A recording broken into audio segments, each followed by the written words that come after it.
main event, the eagerly awaited third fight between Alvarado and Brandon Rios. The first two bouts were memorable affairs. When I get hit, what I'm thinking about, motherfucker, you tag me. Now it's my turn to tag you back. And referee Pat Russell steps in and stops it. I had to put my pride to the side and not get willed into a war. Mike Alvarado has fought the fight of his life. One apiece, Alvarado and Rios entering the ring just moments from now. But before we get to that main event, let's take a look at HBO's upcoming sports calendar.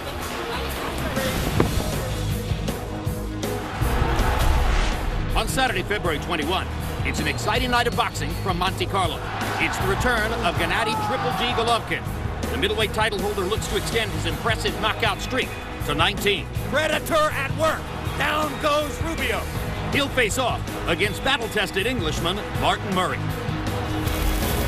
March 7, HBO 2 heads to Macau, China for a featherweight title fight. Two-time Chinese Olympic gold medalist Zhou Ximing will square off against Amnat Roanrig. Also that night, 154-pound contender Glenn Tapia will face some of his toughest competition yet against Australia's Daniel Dawson. Then March 14, World Championship Boxing is back from Montreal, Canada, featuring the return of light heavyweight title holder Sergey Kovalev. The hard-punching Russian aims to build off the biggest win of his career. Down goes Hopkins on the first solid right hand that Kovalev threw. Standing in his way is former champion Jean Pascal, who looks to put on a show in front of his hometown fans.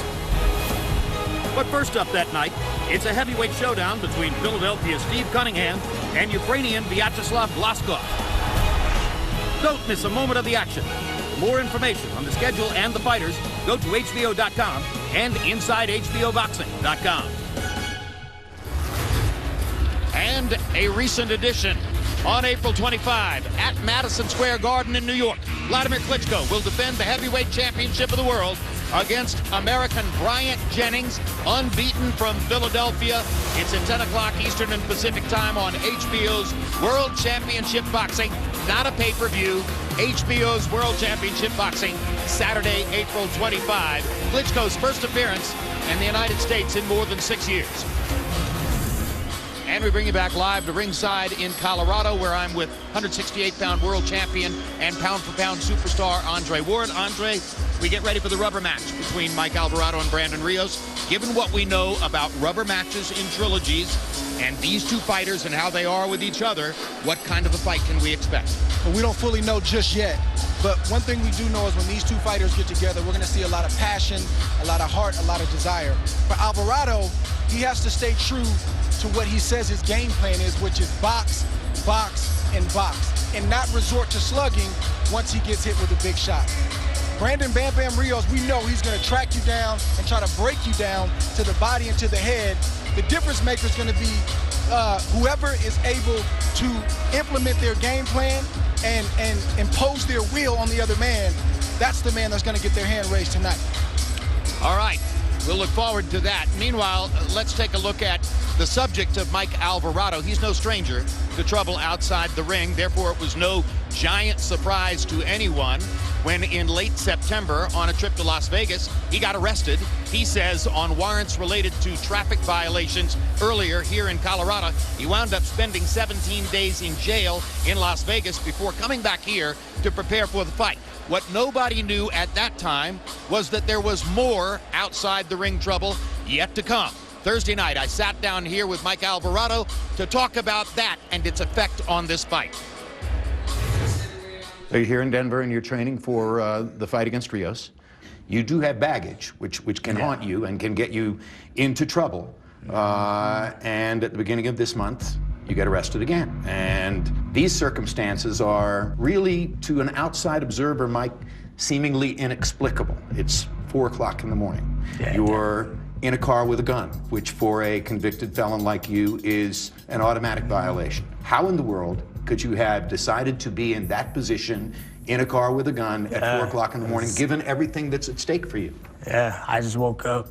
I was thirsty. I had a room downtown. I just was at the wrong place at the wrong time. I didn't know the gun was in there, so You were with a friend, Yeah. and you say that it was his gun. Is that correct?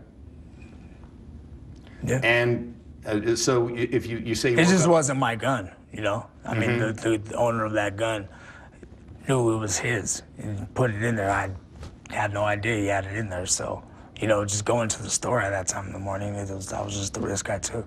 Is it fair to say that the bottom line is that even under the most serious and meaningful of circumstances, you're subject to impulses that might momentarily lead you down the wrong path? Yeah, definitely.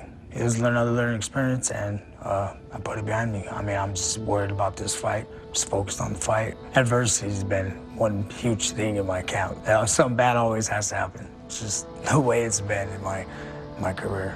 That's what helped me develop the perseverance that I have within me. And when I'm in that ring, it just helps my heart. It just helps me go stronger.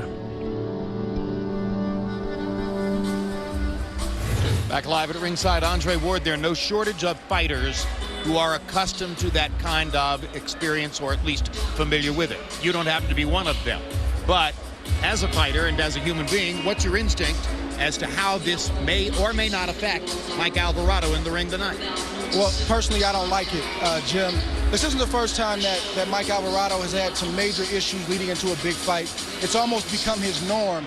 When we saw him at the fighter meeting, I saw a troubled young man. I saw somebody who had the weight of the world on his shoulders, and it wasn't all boxing related.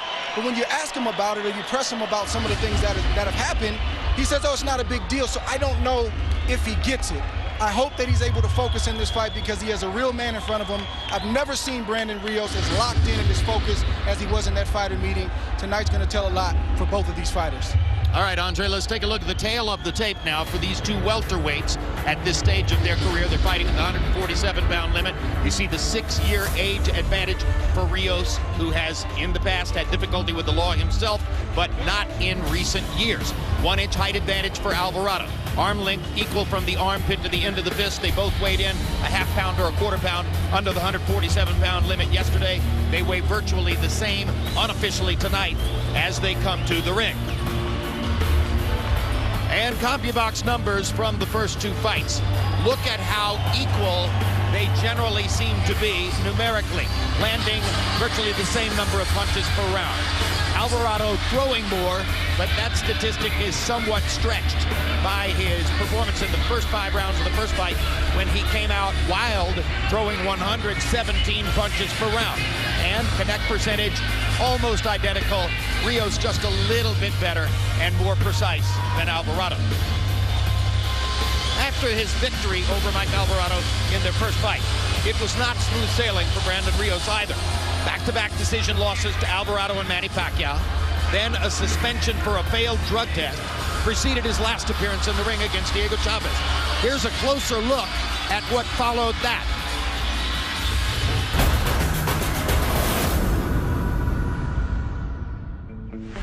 So going into the Chavez fight, you know, it wasn't the best performance of myself because that's the first time taking 8 months off or not doing nothing, not even running or nothing. And I came in the gym very heavy, very fat. The outcome, it's not the way I wanted to win. And he's going to deduct a point from Chavez for holding. This is going to be a disqualification. I looked at that fight once and I see my body was just, it wasn't the right, it was just out of shape, it looked out of shape and everything. So I did a lot of soul searching and I had to remember the drive that got me to where I was at.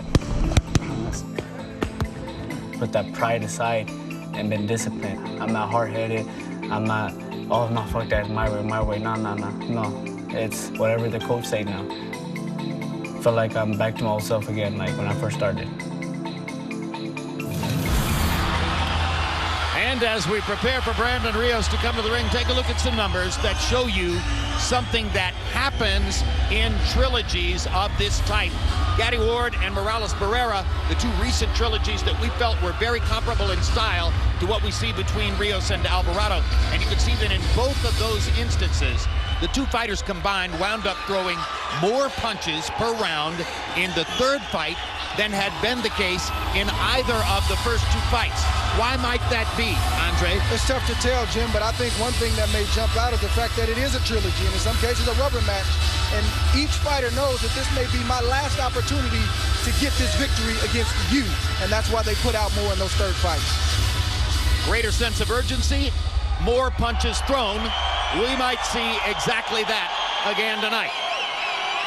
Now we're in Mike Alvarado's hometown and on his home turf, but we're not that terribly far from Brandon Rios' original hometown of Garden City, Kansas, a few hours drive away. So the expectation was that a fair number of Rios' fans from Kansas would make the trip from Garden City and the surrounding area to see their man here tonight. And as he prepares to walk to the ring, it does indeed sound as though there are some Rios fans in the arena.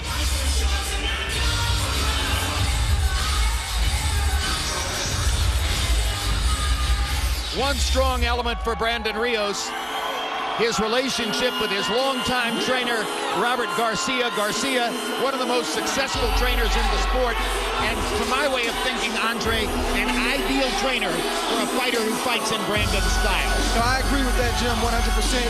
And at the fighter meeting, Rios, who's a straight shooter, he basically told us, I started listening to Robert again. And personally, like I said earlier, I just saw a fighter who was at peace with himself. He was one with his trainer, and he backed up the talk with walk. He started training early for this fight. He has been in Denver for 3 weeks preparing. He put himself in a position to win. If you've been a big Rios fan in the past, and you see something tonight that shocks you, don't fall off the sofa if you see Brandon Rios actually moving his head and dodging some punches, slipping and ducking as he comes in. He said that in this training camp, for the first time, he's made a commitment to trying to learn that element of the craft and not just blocking punches or barging into them as he's always done before. Yeah, head movement, inside game, that's Brandon Rios at his best. And he doesn't have to relearn it. He just has to go back to what got him where he is today.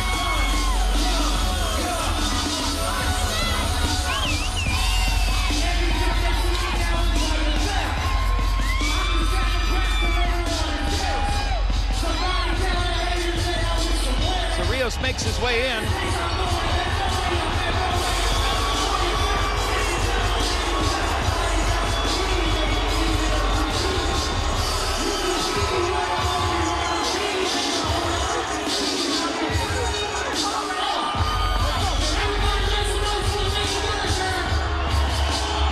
The first fight between these two was very much to Brandon Rios' liking, an all-out war in which ultimately he found the openings while Alvarado was constantly throwing to land enough to ultimately score a TKO. The first 6 rounds of the second fight were very much the same. But then, beginning in round 7 of the second fight, this is what you saw.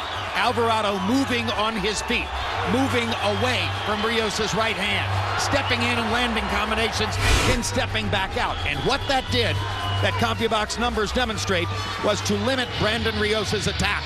Look at the blue highlighted numbers on the upper right side of the graphic.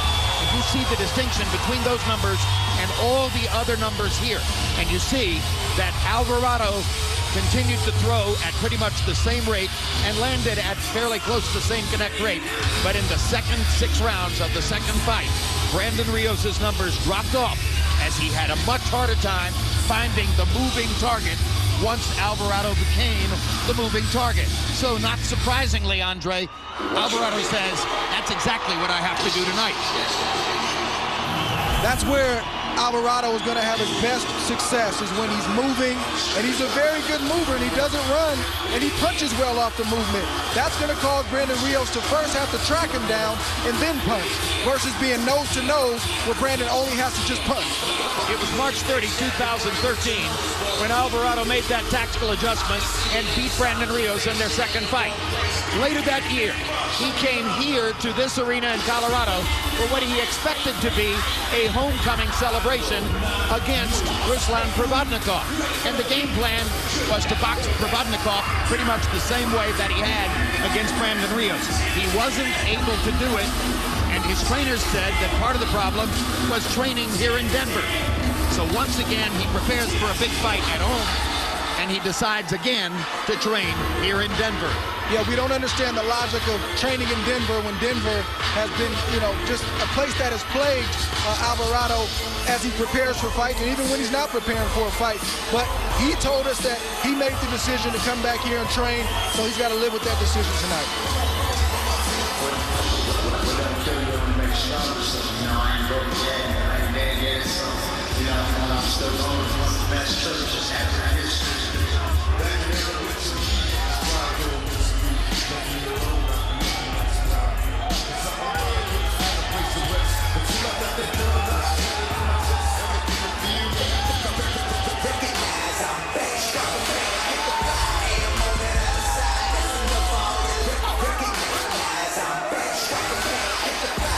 It's a packed house in Mike Alvarado land.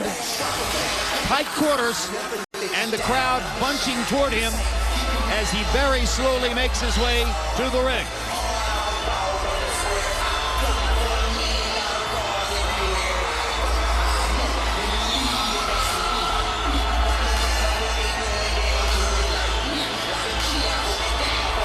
And now as Alvarado steps through the ropes, we go up to ring announcer Michael Buffer.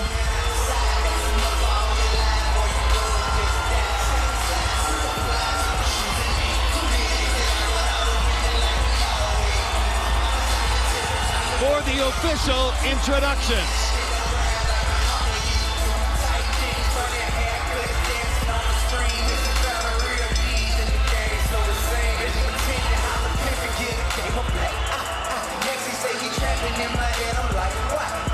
Ladies and gentlemen, Mr. Bob Arum and his Top Rank Incorporated are proud to present the main event of the evening. It's the rubber match for the unofficial Blood and Guts Trophy of Boxing. This is 12 rounds of boxing for the vacant WBO International Championship, sponsored by Tecate con Carácter and sanctioned by the Colorado State Boxing Commission, Chairman William Artist, Vice Chairman Raymond Garcia, Director Joseph Mason. WBO Supervisor will be John Duggan. At ringside, should this contest go the distance, the three judges scoring will be Robert Hoyle, Ed Kugler, and Levi Martinez. And inside the ring, in charge of the action at the bell, your referee, Jay Nady. And now, the officials are ready, the fighters are in the ring, and they are ready. Mile High boxing fans, are you ready? For the thousands in attendance and the millions watching around the world, ladies and gentlemen, let's get ready to rumble!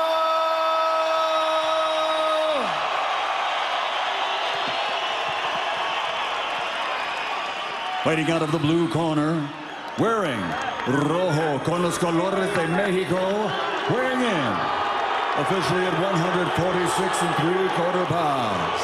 His professional record, an excellent one. 32 victories, including 22 wins by knockout, only 2 defeats with 1 draw.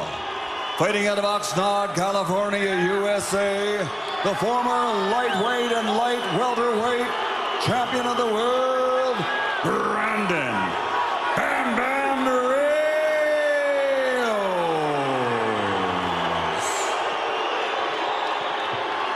And his opponent across the ring, fighting out of the red corner, wearing black with gold, official weight 146 1/2 pounds. As a professional, also an outstanding record. 34 victories, including 23 wins by knockout, only 3 defeats. From Thornton, Colorado, USA, the former light welterweight champion of the world, Mile High Mike Alvarado.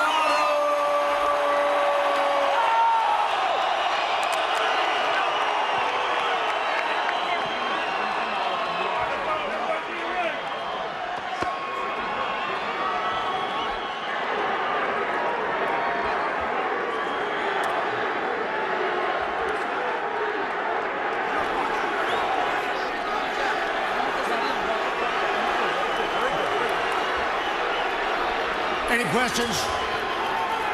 Good luck. Touch gloves. Let's go to work. Let's go, guys.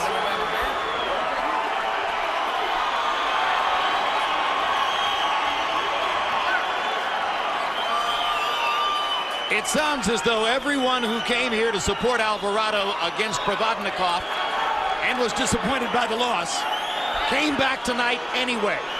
Big house, loaded crowd, very noisy, mostly Alvarado support.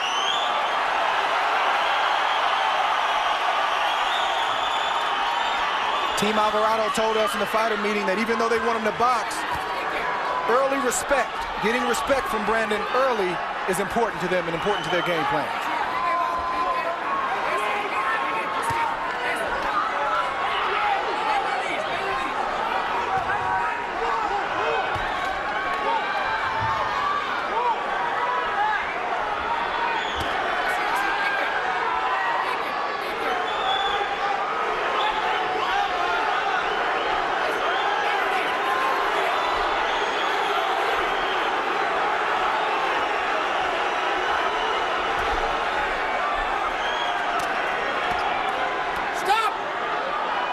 Run in and hold him. Go. Box. Alvarado switches to a southpaw stance. First tactical move of the fight. Rios told us he also sparred with the southpaw in case Alvarado did that in this fight.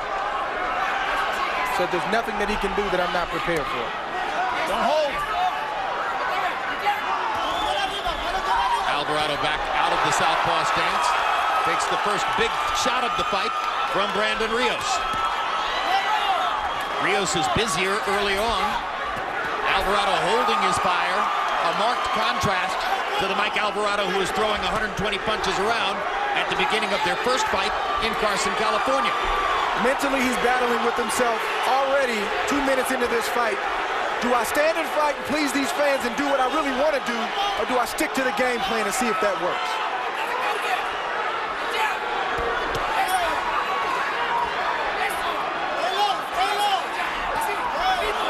Meanwhile, Brandon Rios doing whatever he wants to do. Brandon Rios is being Brandon Rios. That's right. Left hook for Rios. Doubling up with the left.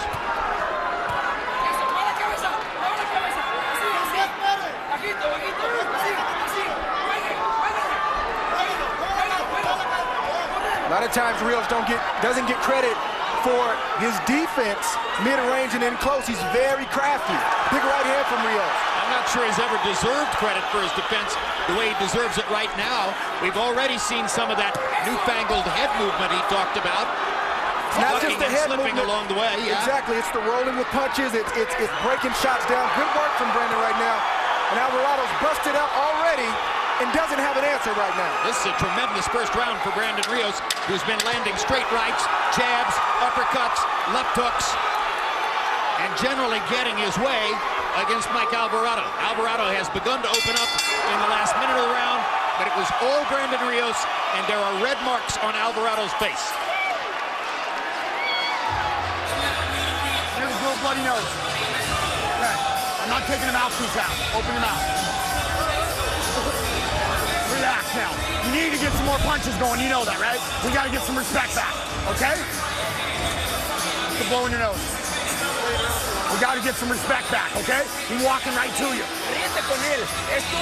He's yours, this guy's yours. But be careful, I don't want you to commit any errors. In short, be careful with the uppercuts, all right? His uppercuts, okay? At your range and your distance, and you can do whatever you want. Play with him, he's yours, son. Okay? And finish over the body attack, okay? Here we see vintage Brandon Rios. He comes in low, behind the jab, lands a right hand at the top of the temple as Alvarado tried to get out of the side door, lands a small jab right there and a vicious right uppercut to the face of Mike Alvarado. CompuBox numbers shockingly one-sided. Alvarado 6 out of only 23 punches thrown in the round. Brandon Rios 29 out of 80, including 21 of those 29 were power shots. It was an all Brandon Rios round. So you heard Sean Billhauer, Alvarado's trainer, saying, we've got to get some more respect. Early in this round, he's not getting it yet. Sorry, Jim. Rios just hurt Alvarado. with a right uppercut, and he's pouring it on right now. This is vintage Brandon Rios right here on the inside. Vicious, vicious body puncher. This is vintage Brandon Rios against an opponent who, at least in terms of his previous reputation and activity, hasn't yet shown up. Mike Alvarado is shown to be able to come back from this type of beating if he's getting hit like this. But you have to respect the sport of boxing. You have to dedicate yourself, especially when the other man has. And Rios looks like he's dedicated himself solely for this fight tonight. Alvarado switching to a southpaw stance and now staying in the southpaw stance. Tried to land a right jab, went over the top of Rios' head. Now Alvarado throwing with the left and switches back to the conventional stance and gets clocked by Rios, and Alvarado's knees wobbled. And Rios has him in trouble with a minute and a half to go in round 2. Rios looks strong, he looks vicious, and he looks like he knows exactly what he wants to do. Alvarado seems to be in between game plans. He doesn't know if he wants to box. He doesn't know. And that is a low blow, according to Jay Nady. Brandon Rios went straight to his knees after what looked as though it might have been a body shot. Jay Nady quickly rules it's a low blow. Don't hit him low. I know he didn't mean to. It's okay, but don't do it again. Rios should take as less time as possible here because he had Alvarado going, and he doesn't want to give Alvarado too much time to get himself together. Well, if Alvarado wanted to stop the rally, that's one way to do it. And he got away with it because Jay Nady isn't going to penalize him off with just one low blow. But here comes Rios again. And he can still find the target just as easily as before, landing that uppercut over and over. Alvarado finally lands a solid left hook. Best punch he's thrown so far. But Rios comes back, making rain, and there's a hard left hook. Once again, Alvarado is wobbled. Vicious body work from Rios, and he's coming back to the head with it to add insult to injury. Good work from Brandon Rios right now.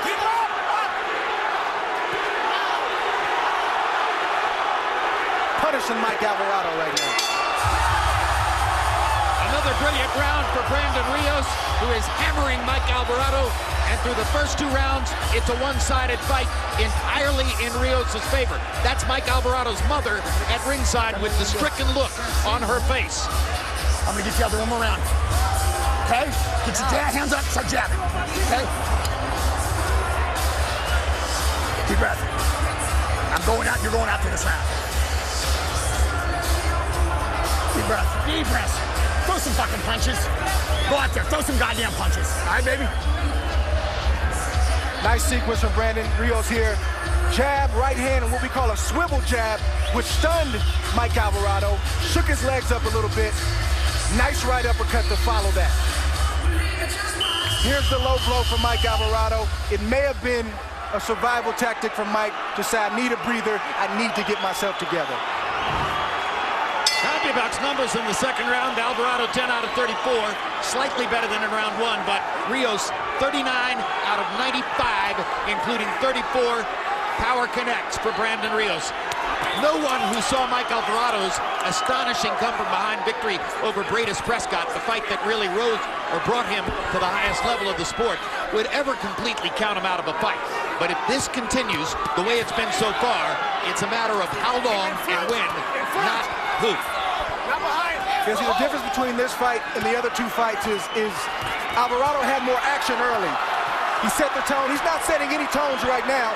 Rios is setting the tone, and he's brutalizing Mike Alvarado, and Mike Alvarado may not be able to recover from this.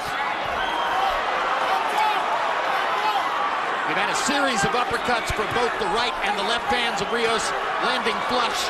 He's landed a couple of body shots, but the target has been so easy to reach upstairs that Rios is focusing upstairs and basically trying to pile up enough punishment to knock Alvarado out.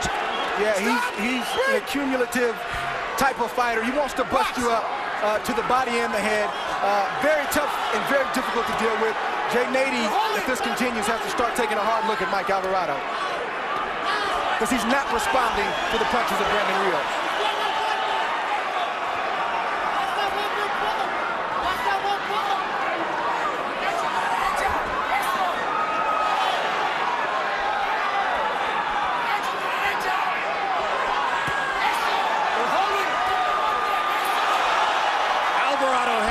on his face, you've seen it in the movies, of an old fighter who almost wants to be punished. 6, 7, 8, 9. Are you okay? All right, watch. Jay Nady's got to take a close look here. He didn't wait for an answer when he said, "Are you okay?" I have no idea what the answer really would have been had Alvarado answered honestly. No, I'm getting the living dickens kicked out of me. Had to search for the word. Even those small shots that Rios landing, with those small gloves on, they're punishing. To the body, to the head, the liver, uppercuts to the chin. He's touching Alvarado every place you can possibly touch a man with a boxing glove right now. And when Alvarado responds, he's trying to throw haymakers, which Brandon can see coming, and is ducking, slipping, stepping away, and making a miss. That's a quick left hook by Brandon Rios. And a jolt to the system when he lands it.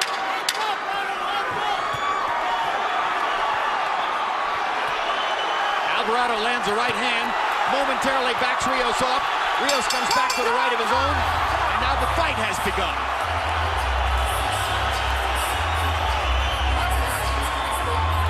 Once again, that's Mike Alvarado's mother. I'm going to send you out there, then I'm stopping it, okay? Okay, that's it right now? Okay. Yeah, he's complaining he can't see. That's his eyes.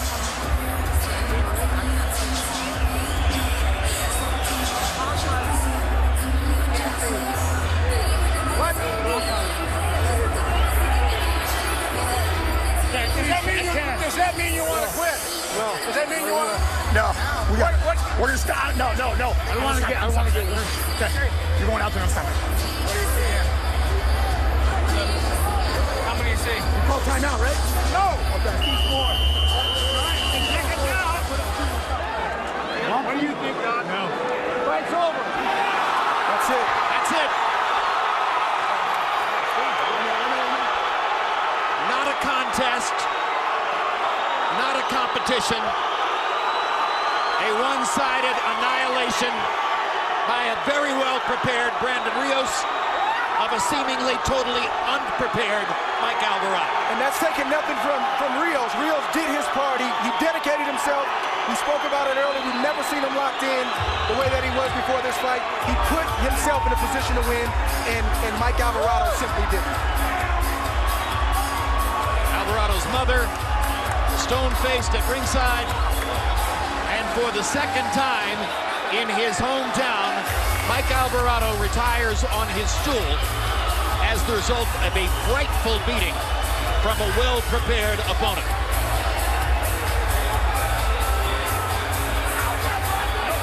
You would call it one of the biggest wins of Rios' career, except that it was so easy. Yeah, he definitely rejuvenated his career, in my opinion, with this victory tonight. Not just the victory, but how he got it.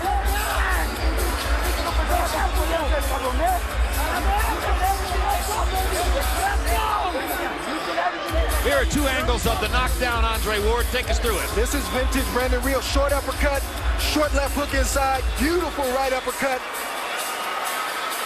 Gets a little room, short left hook, missed the right uppercut, but the damage was already done. Down goes Mike Alvarado. Accumulation of punishment. And that would have been the story all night long. If we had continued for a few more rounds, I think you would have seen a greater and greater accumulation of punishment from Rios, who by CompuBox count landed a nice, neat 100 power punches in 3 rounds. Yeah, very economical. He threw the right type of punches.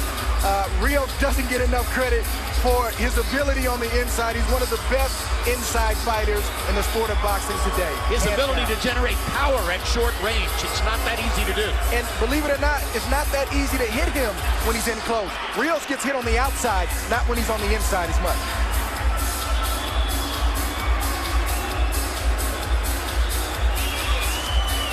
So there's a look at Brandon Rios and his reaction as the fight was stopped. There's Brandon's wife, Vicky. And that's the victory celebration for Vicky Rios. And now let's go to Michael Buffer for the particulars on the TKO. Ladies and gentlemen, referee Jay Nady acting on the advice of the ringside physician, calls a halt to this contest. The official time is the end of round number 3. The winner by TKO victory, and now the WBO International Welterweight Champion, Brandon Bam Bam Rios.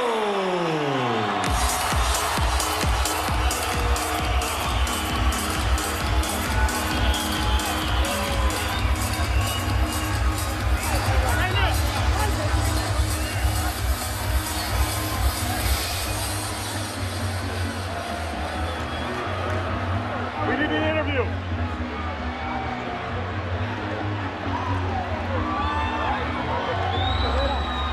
Final CompuBox numbers for this relatively anticlimactic rematch.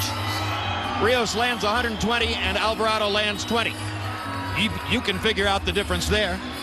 Rios throws 203 more, lands at a 41% connect percentage, which was going to be very dangerous for Mike Alvarado had the fight continued. Alvarado landing at a 23% connect percentage, but basically he wasn't there. He had very little to offer in terms of opposition from the very beginning of the fight. And now, standing right next to me is the winner of the fight and the winner of the trilogy, a very proud Brandon Rios. Brandon, we said after yesterday's meeting that we felt you looked as prepared and as ready for a fight as we have ever seen. Obviously, you were in sensational condition. You were ready to put on one of your best performances ever tonight, weren't you? Yes, I had to, man. I had to come out here, and of course they're gonna boo me, but at the end of the day, it's okay. I love Denver. Thank you guys for the support. But anyways, I had to do what I had to do, man. I had to come well prepared because this was my end of my career. It could be. So I didn't want that to happen. I got a lot of gas in my tank still, and I don't want that to end like this. At what point in round one did you say to yourself, wow, this is gonna be easy? You know, I never thought it was gonna be easy. You know, I know Alvarado's a warrior, and I knew he could bounce back and hit me with any shot because he got power in both hands. So I had to just take my time, be patient, and listen to my corner, and all the instruction, and follow the game plan and camp and everything. Been disciplined, and I come out victorious. You particularly couldn't miss with the uppercut. Was that a planned weapon coming in? Oh no, that's my favorite. You know, that's my favorite punch. I love my uppercuts. I think I got the deadliest uppercuts in the world and one of the best. I know how to throw them and everything, so that's my favorite punch. Want to take a look at the knockdown, which is the product of an accumulation of punishment? I figured it was uppercut, right? Here's a look, Brandon. Yeah, man. We were practicing those shots in the gym. Overhand upper, and then right there, again overhead when he's open, just catch him. So you know, if I follow the game plan, I've been disciplined, and you can see what I can do when I'm at my best. I perform very well. All right, so the brief losing streak is over. You've got the big win that makes you the winner of the trilogy. What next in your career now? You know what? I leave it up to Cameron Duncan. He's one of the best managers in the world, and he'll give me the best fights out there. So whatever he says, I'm ready for. I don't care who it is. The Russian, Victor Ortiz, if he wants to get it, I'll get down with him. Bad Blood, whoever, man. I don't care. I'm a fighter. I'm a warrior. I'll fight anybody. Congratulations on the win. Do you have anything to say to your compadre, Mike Alvarado, who's standing here next to me? It was an honor with my brother, man. It was an honor. Hey, after all the stuff that we do, man, we're still best friends, man. This is my boy right here. I love him. You know, Turn around, say it to the camera. You know, me and Alvarado, you know, after all the stuff we've been through, you know, he's my boy. I got really close to him. I know who he is. He knows who I am. We're the same type of person, and we're warriors. And we come out to fight all the time, man. Today, fortunately, he'll bounce back. You know, he'll bounce back all the time. It all is right. what it is. Thank you very much, Brandon. Congratulations. And now, here is the very brave Mike Alvarado. A braver fighter you won't find. You were courageous again in there tonight, but from the get-go, he seemed to seize the initiative, and I was surprised that you weren't firing back in round one. What was up? I was still getting comfortable. I was still getting in my zone and moving, doing whatnot, but caught me with a good uppercut and right in my eye. I couldn't see. My vision was not there, so I decided to make the call of, you know. So just one uppercut made a change in your ability to see. Perfectly right on the dot in the eye, so I just couldn't see. So, you know, I was looking at my physical condition, so, you know, I didn't want to, you know, I could have showed heart, but who knows what happened after that. So the purpose of calling an end to it was to preserve chances for later on in your career. I'm not done yet at all. I'm far from being at my best, so I will be back. I guarantee everyone in this place I'll be back, so it doesn't matter. I'll be back. Mike, it's inescapable that this is basically the same conclusion that we saw in the Provodnikov fight when you fought here a couple of years ago. And obviously, when you come home to fight in front of this crowd, you're looking for a big celebration and a homecoming win. It hasn't happened for you. Is it a mistake to fight in Denver? You know, it was all in the preparation of my training too as well. You know, I wasn't training like I should have been. Well, this is what I get. This is what I get. I got to get back to drawing boards and get back on it, you know? I ain't done yet. I'm far from done. I'm not at peace with myself for, you know, saying I'm at least, you know, I gave it all I got. I didn't give it all I got, you know? So, that's what I get. So, it's whatever. They can take it how they want to and bring it how they feel, so it don't matter. You're being a man and putting it on yourself, saying that you were not as prepared as you should have been. I wasn't as prepared as I should have been, you know? This is what I get, so it is what it is. It's whatever. Well, your trainer, Sean Billhauer, is now getting upset because of the response of some of these fans. And obviously, you know, they're with you when you win. They're not necessarily with you when you lose. Where do you want to go in your future? I'm just gonna, you know, get myself healthy again. I got a marriage to look forward to. So, you know, I got my kids. I got all the positive things and every attributes that I need to, you know, be better myself. So, you know, get myself together and I'll come back. And a wedding coming up on March 14. Congratulations again on that, and best of luck in the future. Thank you. All right, Mike Alvarado. And now let's turn to Andre Ward.